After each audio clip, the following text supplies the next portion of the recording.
সচিবালয়ে নিজ অফিস ও ক্যাবিনেট কক্ষের ফ্লোরে বুলেট প্রুফ গ্লাস বসাতে চেয়েছিলেন সাবেক প্রধানমন্ত্রী শেখ হাসিনা। ওই 2 ফ্লোরে বুলেট প্রুফ গ্লাস লাগানোর প্রস্তাবটি অনুমোদন দিয়েছিল শেখ হাসিনার বিশেষ নিরাপত্তা বাহিনী স্পেশাল সিকিউরিটি ফোর্স, যাকে সংক্ষেপে SSF বলা হয়। বাংলাদেশ সচিবালয়ের 20 তলা বিশিষ্ট নতুন অফিস ভবন নির্মাণ শীর্ষক প্রকল্পে বুলেট প্রুফ গ্লাস বসানোর বিষয়টি বাস্তবায়ন করতে চেয়েছিল গৃহায়ন ও গণপূর্ত মন্ত্রণালয়। এটি বাস্তবায়নে মোট ব্যয় ধরা হয়েছিল 420,98,34,000 টাকা, যা পরবর্তীতে আরও বাড়ানো হয়।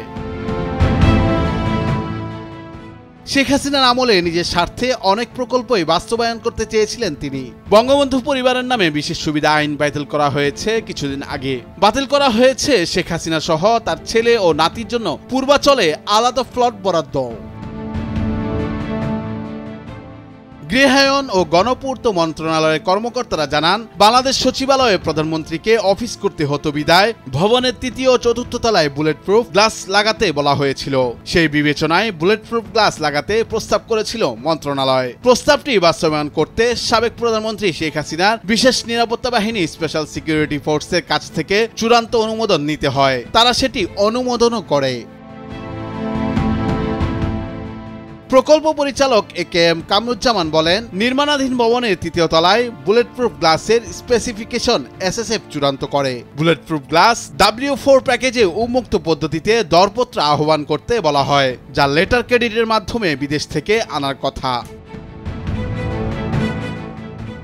জানা যায় 2018 সালে 30 অক্টোবর জাতীয় অর্থনৈতিক পরিষদের নির্বাহী কমিটির সভায় অনুমোদন পায় বাংলাদেশ সচিবালয়ের 20 তলা বিশিষ্ট নতুন অফিস ভবন নির্মাণ প্রকল্পটি। এটি বাস্তবায়নে মোট ব্যয় ধরা হয় 420,98,34,000 টাকা।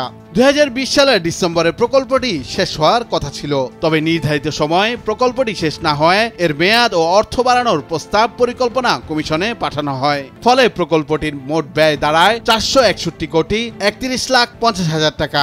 বর্তমানে প্রকল্পটি স্থগিত রয়েছে। নুরুল আফসার, নিউজ ডেস্ক, ভোরের কাগজ।